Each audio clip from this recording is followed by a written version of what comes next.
Hello, pop fans. Welcome to Full Record Jacket, the show that normally talks about albums and music that we think is cool. But on this particular series, we are doing one hit wonders of the 90s, which means not all the records are cool, but we're going to talk about them anyway. So we continue the draw for, well, around a 64. So all these will be going through to the final 32. So, Ben, what have you got?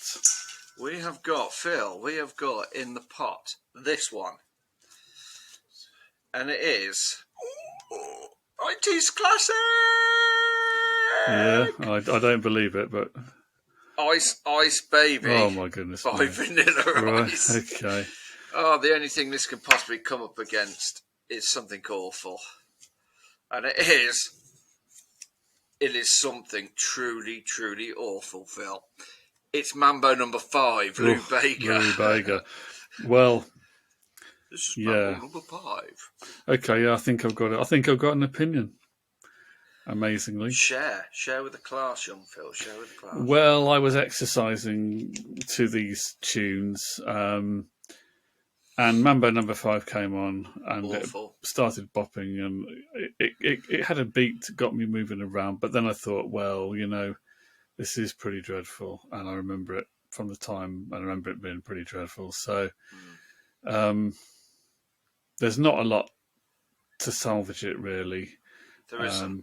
Lou Bega, number 5, is basically drunk aunties at a teenager's birthday party. They've had too much sherry. They're wearing their Kenzo flowers. They've taken their high heels off, and they think it's time to party. No, aunties, it's not time to party. Okay, well, I think that you see, Vanilla Ice, of course, that's a record that you could easily disparage that one, but he kind of does it. I think what saves it is the arrangement, because the samples are quite cool, and they use the Queen and David Bowie bit. Yeah. And he just changed it musically enough that he didn't have to pay him royalties. Royalties, I believe. So for that, and it's kind of cheesy. The whole thing is... And it's the first record, I think, that at the end actually includes the words, "Word to your mother." Was Vanilla? Yes, I remember hearing that in it when I was listening to it again. Was "Word to your mother"? Was Vanilla Ice the prototype Eminem? Was he? I think he was.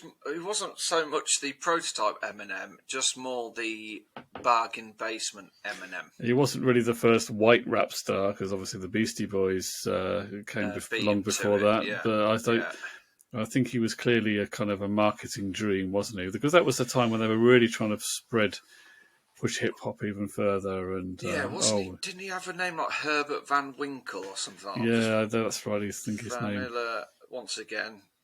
He also has re-recorded that track. I found there's another version of it. He did a remake of it. Robert Matthew Van Winkle. Okay, well... And I'll tell you about that song as well. There is a really good cover version of it by the Marty Ray Project. Does it really, really well, and that sort of brings it into a different light as well. Okay, well, we're not saying he's cool, but Vanilla Ice has done enough to get through to the second round, mainly because he came up against something even worse. Louis Bega's Mambo number 5. 1 second, I'll be has back. Gone. Okay, one second. I'm sure we can all wait for you, Ben. I've been wanting to do this. As you well know, I have great affection for Mambo number 5 and Lou Bega. So, Lou Bega. Oh, you're going to burn him? I'm going to burn him. Oh, my goodness. Look, sacrificial burning. It's like... Wow. Yeah. What do I do when it gets to the end? I'm not quite sure. I think I might have to blow it out. Oh, happy birthday. Okay, so go. Mambo number 5 has definitely been... He's dead. Yeah, he's cremated. Oh, God, I'm so happy at that. That makes me so happy. Okay, what's the next two? So that's the first one. All right, let's go. Let me move this back. I'm struggling to remember whether there's anything that I actually like left in the draw. Something. Right, the second round of this draw is... We've discussed this recently. Not on here, but...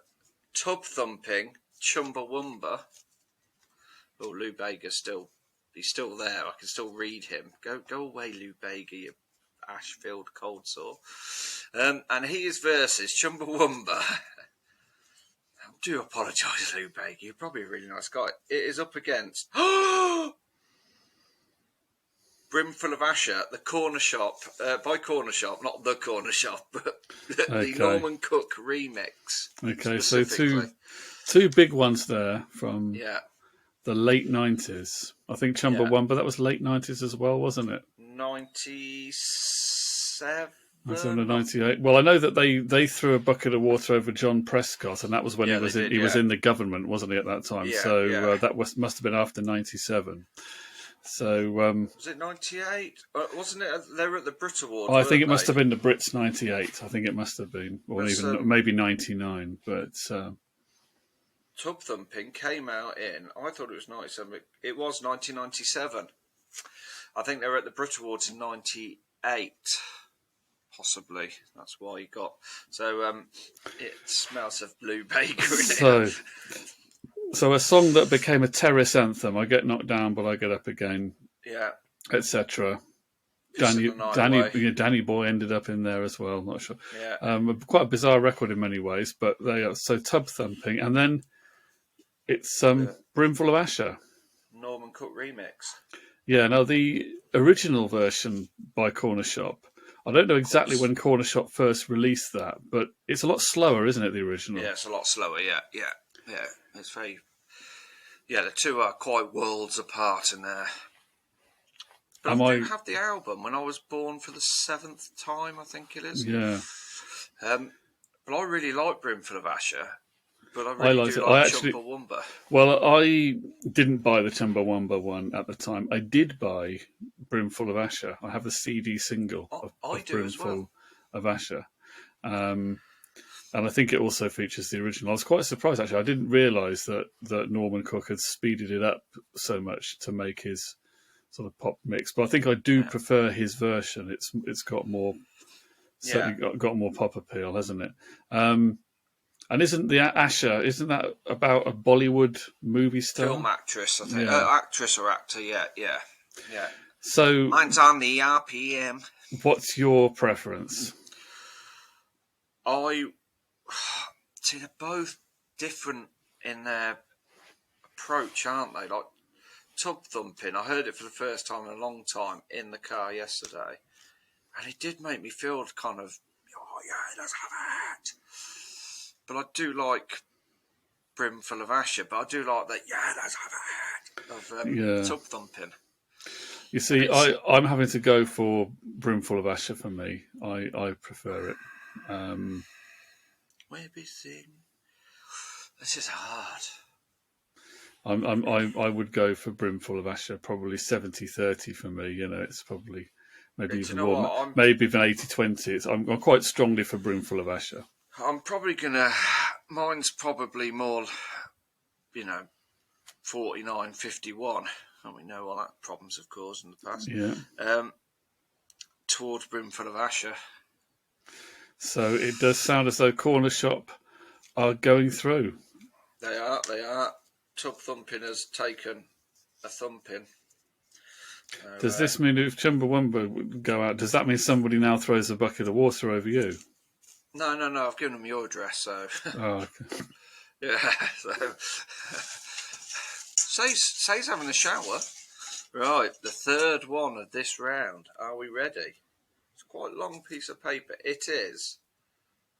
I Love You, Always Forever, Donna Lewis. I love you. Oh my goodness, yeah, okay. Yeah. It won't take much to knock that out for me, really. Jump, Chris Cross. Oh, goodness me. Now, I have a memory associated with that Chris Cross thing, and don't ask me why. I don't think I've seen them. Do you know when you go to a big stadium gig and they have support acts on? Yeah. And sometimes you don't take a lot of notice of the support acts, particularly if it's earlier in the day. I did that with Idlewild. Yeah, and now I can't remember. I went to a Michael Jackson concert in 1992 at Wembley Stadium. And I remember this Criss Cross thing was out at the time, and I remember it being played.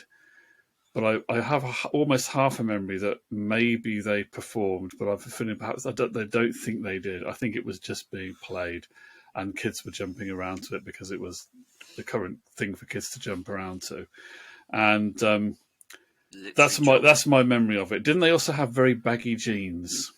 Baggy jeans on back to front, and they seem to remind me of that they were like a young version of. Do you remember Five Star in the 80s? I do remember Five Star. I was in Head Records yesterday, and there was a best of Five Star album in there for £2. Oh my goodness! So you see, I think Five Star were almost like a manufactured version of Let's Do Another Jackson 5. Yeah, and then I got the impression that Criss Cross were like a manufactured version of that again, but to be slightly more hip hop. I don't know why I'm talking to such an extent about Criss Cross. What's the other one? The girls I Love You Always Forever. So, that's quite annoying, isn't it, that one? But they are only cross now, aren't they? Because one of them passed away. Is that Chris right? Mac Daddy Kelly, he passed away. For no other great reason than I've got a bit more of a memory of it, and the other one is a little bit annoying, isn't it? Annoying. It is, yeah. I'm going for Criss Cross on this. I'm going for Criss Cross as well because they're going to jump into the next round. They are, yeah, because Daddy Mac will make it jump. I'm having problems folding, so you'll have to excuse me. Donna Lewis, I didn't love you forever. Barely loved you for 2 minutes. Story of my life. So there we go. Right, the last one, isn't it, Philster, this round? Ooh, what's it gonna be? It is. Oh, God. Can You Dig It? The Mock Turtles. Okay. Oh, they were the Spin Doctors, that one. Kind of like mock indie in a way. Yeah. Versus Turtle Power, Partners in Crime. Wow, you've got the turtles all there, haven't you? I've got it's Turtles versus Turtles. Oh my goodness me! All I can say is Partners in Crime. It always reminds me of Ant and Dec. We're partners in crime. We never do time. A sentence to us has to end in a rhyme. I actually quite like Turtle Power. I prefer it over Can You Dig It? I just find Can You Dig It a bit wet. Can you? It is a bit wet. It's a bit wet, isn't it? You see, you go on about how bad you think the Spin Doctors' Two Princes are, but that Spin Doctors record is more rock and roll than the that is it. It's better than the Mock Turtles.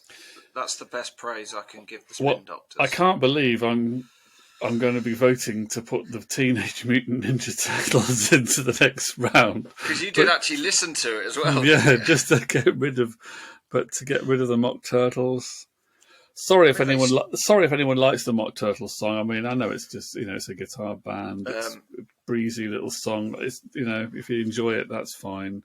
We don't want to insult anyone's favourites, but no one likes the Mock Turtles. Okay, trust me. So they're gone. They are gone. That concludes the draw for that section of this part that we were just doing. How many more songs do we have left in the round of 64? There's a lot. Do you want me to count them? One. There's more than 5. Okay, well, to have more than 5 discussed at further length, join us in the next episode. Thanks so much for watching. Share us if you love this piece of 90s nostalgia. We will be back with more one-hit wonders.